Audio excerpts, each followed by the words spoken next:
Welcome everyone to Inside Star Citizen. I'm your host, Jared Huckabee.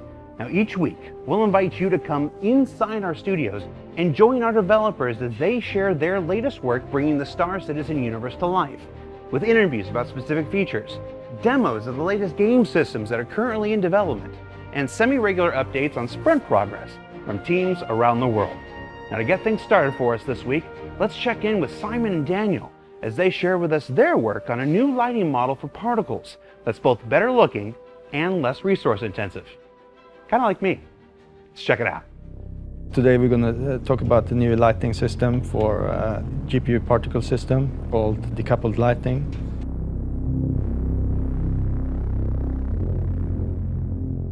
It's part of our ongoing process of essentially replacing the old CPU particle system with this new GPU particle system. The difference between the old particle system and the new particle system is that now we have implemented some new features which allows us to focus much more on the visual quality of the particles than on the performance. Like started off at the beginning of this year on the GPU particles, each particle had its one single sample of lighting. For example, in shadows, the whole particle were either in shadow or not in shadows. Now the method we based it on is a technique invented by ID Tech, and we took that technique and we also pushed it further. You can see very nice shadows. On the old system, if we wanted to use shadows, then we had a huge impact on the performance. So with the new one, there is no worries about the performance, but only to focus on the quality aspect of the particles. Lighting means that we can borrow color from the sun, from the environment, also from the cube maps, and then this will translate actually in making the particles, the assets, belong to this environment or to this planet. So the way it will improve the player experience, because it benefits the performance, so that means that you will be running at better frame rate, because we have control how the resolution, overall total resolution of the Atlas, that sort of defines the worst case. So we get more controllable performance, better performance. The lighting will be much better, so it looks better and better performance, basically, better frame rate. And I don't like punch it. You want to punch it up real quick? No, I don't like this nearly as much as Sean Tracy does. I'm convinced the only reason we ever got Sean Tracy to do HEV was because of this. This is ISC Los Angeles. Soon there's going to be ISC Miami and ISC Special Victims Unit. Just sit here in the chair while he works. Okay, huh? Spaceships, more than just a means of getting from A to B.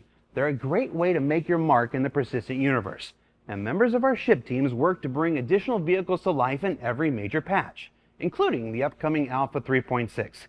Now, it might be a bit early for this, but we thought it'd be cool if we took a look inside the insides of the upcoming Vanguard series of variants with our ship team's very own Joe Neville. So the objective of this exercise has been to redevelop and incorporate components into the Vanguard. First room behind the cockpit is now going to be the component room. Behind every wall, you're going to have various things like coolers, shields, power plants. Under the stairs here we have a radar.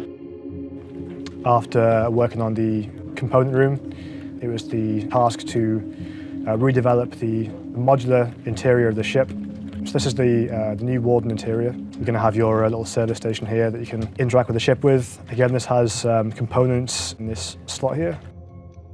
We've redesigned the bathroom and all of the storage around there. And then across here we've got a new gantry. Next to these things here we have the gun racks where you can store all your weapons in. And then on the other side we also have a space for a locker where you can put all your clothes and things. The objective with this middle room here was to build a framework where we could build a modular pod, in the sense that when you buy a Vanguard, the cockpit, the component room and the rear room are all going to be the same. Basically, whenever you buy a variant for the ship, you'll be able to change out this middle section here. I've also been working on the Harbinger variant, and the Harbinger variant is the torpedo ship. And then here again, you've got space for crew. You have a bathroom, and a gantry here with weapons locker next to it.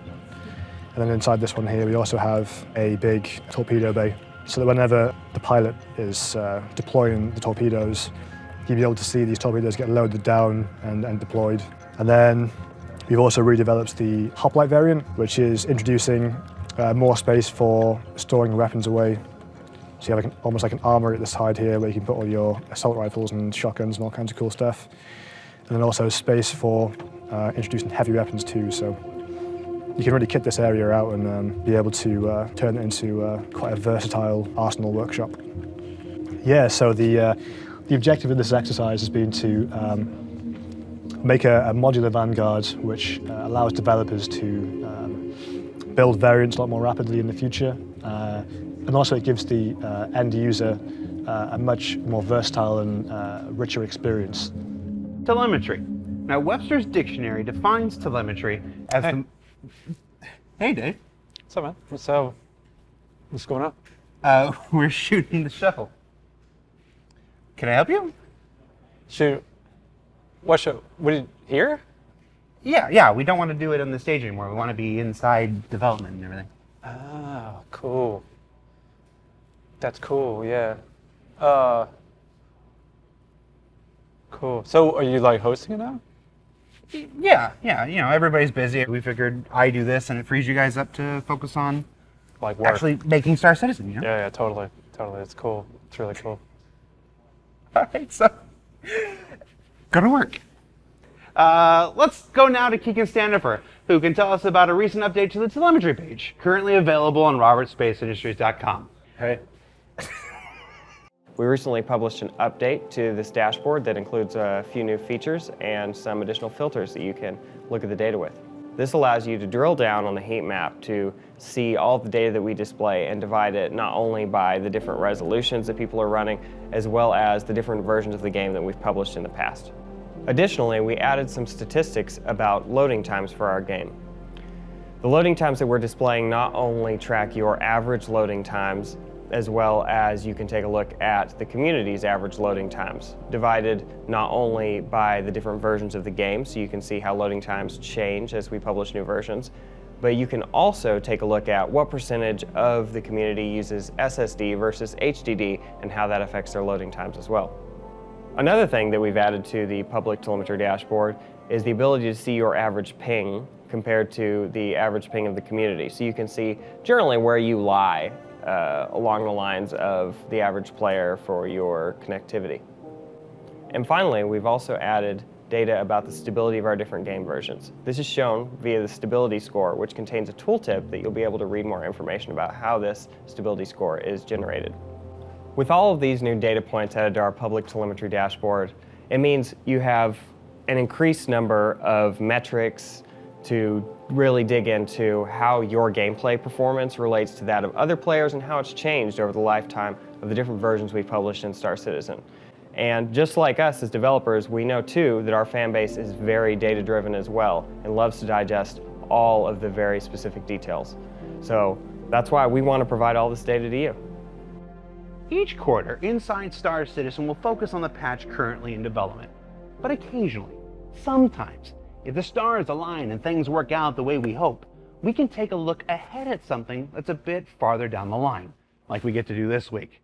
So let's go now to Robin from the Environment Art team, who's been working on additional look dev for Orison, the first landing zone for the planet Crusader. Cloud City. Orison is quite a unique location. It's the second planet in the Stanton universe. It is owned by Crusader Industries. They have created this giant shipyard. It's quite high up into the clouds that exists out of a network of floating platforms. The main function of the location is generally to create the big commercial airliners from Crusader Industries. It's floating in the air because of the unique properties of the planet. It really gets you those nice sunset, sunrise colors and feeling. Everything floats by itself, so instead of making it in space, which would require spacesuits, it's like an ideal place to actually do something like this. The key features are mainly, of course, the ship wharf itself. It exists out of like refineries, dry docks, or like flying dry docks, of course. Housing for the people themselves to get that utopian feeling of parks and like a lot of green, a lot of trees. And then there's of course also the flying hub for the transport, because everything is being transported with trains. So we're trying to hone down the key functions that we need for this environment. I think it's going to look quite amazing with some very interesting views, looking out over the horizon, like sun setting, that kind of stuff. Looking down, seeing this big gas giant, looking like around you, you'll see these big platforms, creating ships, buzzing transport, that kind of stuff. Yeah, I think it's going to be pretty cool. Last week, Alpha 3.5 completed its journey through the Evocati and PTU test phases on its way to publish on our live environment. To discuss how that went, and because we'll take every opportunity to have these two on the show that we get, let's welcome Chris Roberts and Sandy Gardner to the show. Chris, Sandy? Hey. Hi. Hi, Jared. How are you? I'm well, but you have to tell me what's going on here. What are these shirts? Yes. Thank you to our Aussie fans who organised the Crux Cup. Yep. Yep. And sent us some Tim Tams and Maltesers, which were enjoyed by the office here, as well as Sandy. As well as myself. And my Thank two you girls. very much. All right, so we got a few minutes with you. I want to ask, 3.5 just made its way to live. How'd that go? Well, many brave bugs died to bring us the release, and we appreciate their sacrifice. Many cups of coffee were drunk, and a lot of late night hours were burned by the team and the testers, all the community out there working really hard. So last few days, the game's pretty stable. People are having some fun, and a lot of the missions are now starting to work well, which is good. So it's nice. I really like watching all the videos everyone's making and the stories of the various things they're up to. It's great. There's been some whispers of a revamp to the subscriber program coming up. Anything we are ready to share just yet? Whispers. Maybe. Wow, whispers.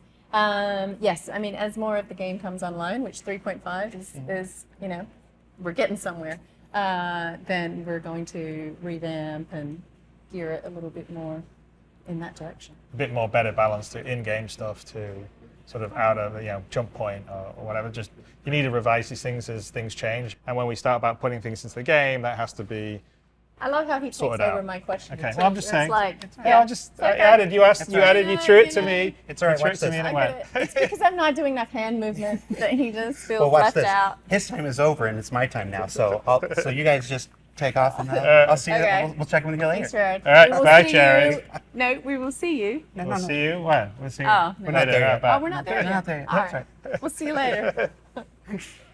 So what did we learn today? We learned that you can make particles look better while costing less. The interior of the Vanguard variants have so much more room for activities. Telemetry is great until you see that everybody else's computer is just a little bit better than yours. And we're not so far away from the day that our characters can live amongst the clouds. Now, if you enjoyed this week's show, you can thank our subscribers for making each and every one possible. And if you didn't like the show, my name is Mike Kinshella, and we'll be back next week. Until next time, we'll see you In Star Citizen. Inside stuff. No, oh, yeah, inside Star Citizen. We're working on it. It's a Yeah, work in progress. Yeah.